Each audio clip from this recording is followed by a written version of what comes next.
श्रीनाथादिगुरुत्रयं गणपतिं पीठत्रयं भैरवं सिद्धौघं वटुकत्रयं पदयुगं दूतीक्रमं मण्डलम् वीरान्द्वयष्टचतुष्कषष्ठिनवकं वीरावली पंचकं श्रीमन्मालिनी मंत्रराजसहितं वंदे गुरोर्मंडलम।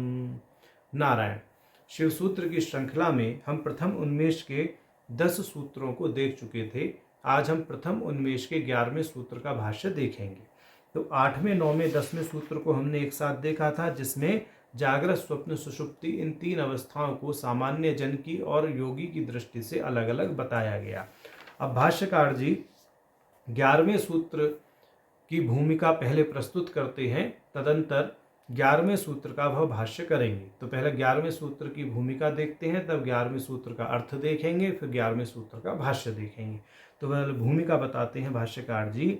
एवं लोकयोग्यानुसारेण व्याख्याते जागरतादित्रये शक्ति चक्र संधानात् विश्व संहारेण यस्य तुर्या भोगमयत्वम् अभेद व्याप्त्यात्मकं स्फुरति स तद्धाराधिरोहेण तुरयातीतं पूर्वोक्तं चैतन्यम आविशन।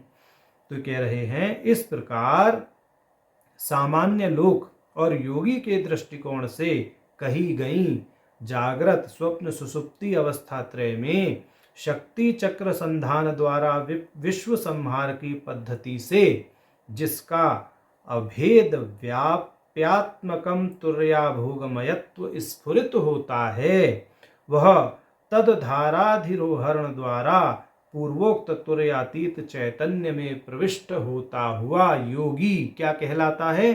तृतीय भोक्ता वीरेशः, तीनों अवस्थाओं का भोक्ता वीरेश कहलाता है। ऐसा यहाँ पर 11वें सूत्र की भूमिका और 11वें सूत्र का साधारण अर्थ है।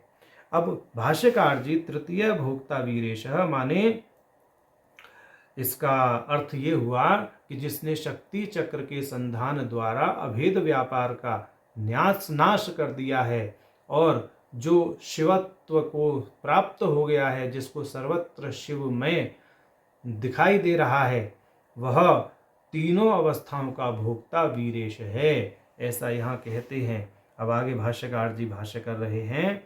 एतत् जागरादित्रयं शक्ति चक्रानुसंधान युक्तया तुरयानंदाच्छुरितम् यह तद परामर्शानुप्रवेश प्रकर्षात् विगलित भेद संस्कारम आनंदरस प्रवाहम अयम एव पश्यति स तृतीयस्यास्य भोक्ता चमत्करता। अभी इसका अर्थ बता रहे हैं कि जागृत, स्वप्न, सुषुप्ति तीनों अवस्थाओं को शक्ति चक्र के अनुसंधान की युक्ति के द्वारा तुरयानंदाच्छुरित अर्थात तुरयानंद के दिव्य और विलक्षण आह्लाद से आप्लावित, सराबोर और उसके परामर्शानुप्रवेश के प्रकर्ष से भेद संस्कारों से विलगित, माने किसी प्रकार का भेद जो नहीं देखता है, ऐसा होने के कारण आनंद रस प्रवाह संचित के स्वरूप में जो योगी सर्वत्र देखता है, वह जागृत, स्वप्न और सुषुप्ति अवस्थाओं का चमत्कर्ता योगी कहलाता है, वह वीरेश कहलाता है, ऐसा कहने का भाव है। बोले इसलिए मांडुक्य कारिका में भी कहा गया है, तथैव, ऐसा मांडुक्य कारिका में बताया है, त्रिषु धामसु यद्भोग्यं भोक्ता यश्च प्रकीर्तितः वेतेदुभयं यस्तु स भुंजानो न लिप्यते। अर्थात जागृत, स्वप्न और सुषुप्ति इन 3 अवस्थाओं में जो भोज्य और भोक्ता बतलाए गए हैं, जो इन दोनों को जानता है, वह भोगों को भोगते हुए भी उनमें लिप्त नहीं होता।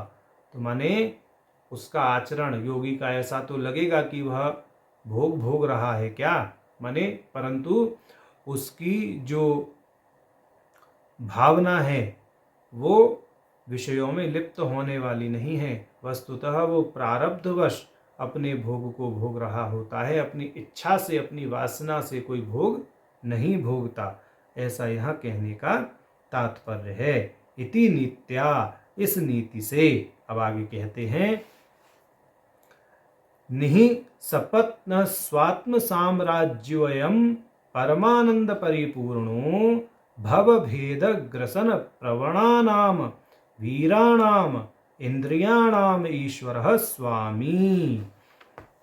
कह रहे हैं कि इस नीति से वह योगी निहि सपत्न स्वात्म साम्राज्य वाला, परमानंद से परिपूर्ण, भव भेद के ग्रास में प्रवृत्त वीर इंद्रियों का स्वामी होता है। श्रीमंथान भैरव सत्तानुप्रविष्टो महान आमनाय पूज्यते।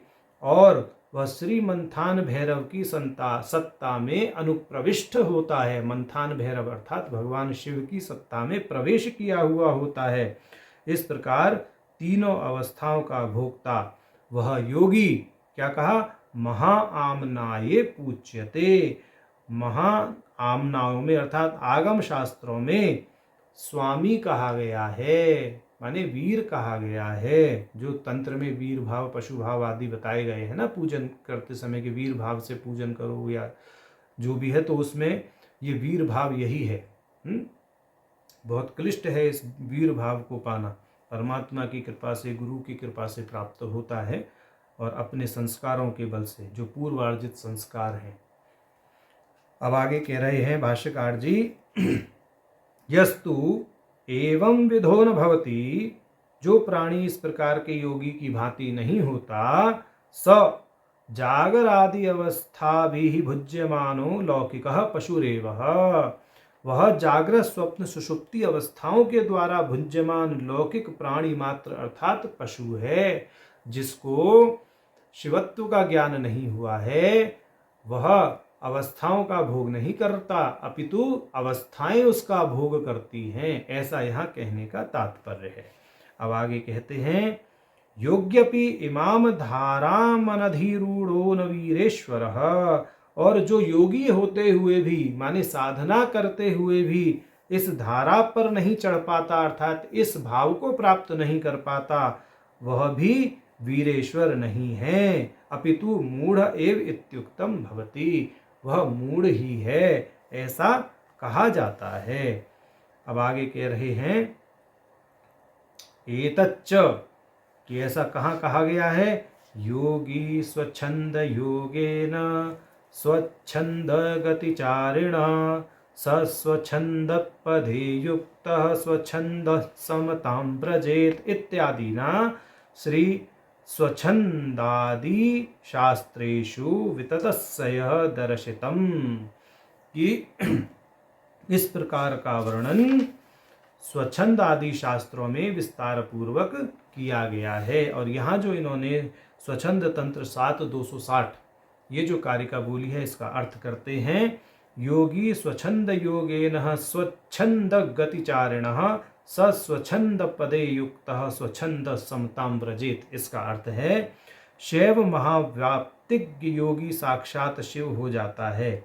ऐसा योगी स्वच्छंद नामक योग का अनुसरण करता है। स्वच्छंद योग का अर्थ है यहाँ पर शिवता के भाव में आनंद लेना। स्व माने शिवता, छंद माने आनंद लेने के। तो वह स्वच्छंद नामक योग का अनुसरण करता है। परिणामतः स्वच्छंद गति विज्ञान के कारण स्वच्छंद परमेश्वर तक की गति ज्ञान का आचरण करने लगता है। माने शिव तक गति कैसे होती है, उसे इस चीज की जानकारी हो जाती है। वह इस रहस्य से क्या होता है, परिचित हो जाता है। अब आगे कहते हैं, स्वच्छंद तत्व वृत्ति में अवस्थित वह स्वात्म प्रतिष्ठा को देखते हुए स्वभावतः स्वच्छंद गतिवत आचरण करने लगता है। परम तत्व की प्रतीति जिस योग में होती है, वही स्वच्छंद महायोग माना जाता है। इस तरह वह स्वच्छंद पद से युक्त होकर वहीं अभिनिविष्ट हो जाता है और उसकी समता को प्राप्त कर लेता है, अर्थात शिव के साथ समता को प्राप्त कर लेता है। उपास्य का साम्य योग ही उपनिषदों के उपदेश का सार भी है। माने यह जो स्वच्छंद योग है वह उसको प्राप्त कर लेता है। कौन? जो वीरेश है, जिसने शक्ति चक्र का संधान करके समस्त भेद को मिटाकर इस अखिल जगत को शिव में देख लिया है, स्वयं को भी शिव से अभिन्न जान लिया है, उसके लिए ऐसी बात कही गई है। अब आगे कहते हैं स्पंद देवी कि स्पंद शास्त्र में भी ऐसा कहा गया है। स्पंद शास्त्र 1:17 कहता है, तस्योपलब्धि सततम त्रिपदाव्यभिचारिणी, कि जो सुप्रबुद्ध योगी है उसको उस चित रूप स्वभाव की उपलब्धि तीनों पदों में, अर्थात जागृत, स्वप्न और सुषुप्ति, इन तीन अवस्थाओं के आदि में, मध्य में, अंत में समान रूप से होती रहती है। तो ऐसा स्वच्छंद शास्त्र भी, ऐसा जो है स्पंद शास्त्र भी कहता है। तो इति कारिकाया संगृहीतम एतत्, इस प्रकार से स्पंद कारिका में भी यही बात कही गई है। तो इस दृष्टि से प्रथम उन्मेष के 11वें सूत्र का भाष्य भी हमने आज देखा। नारायण।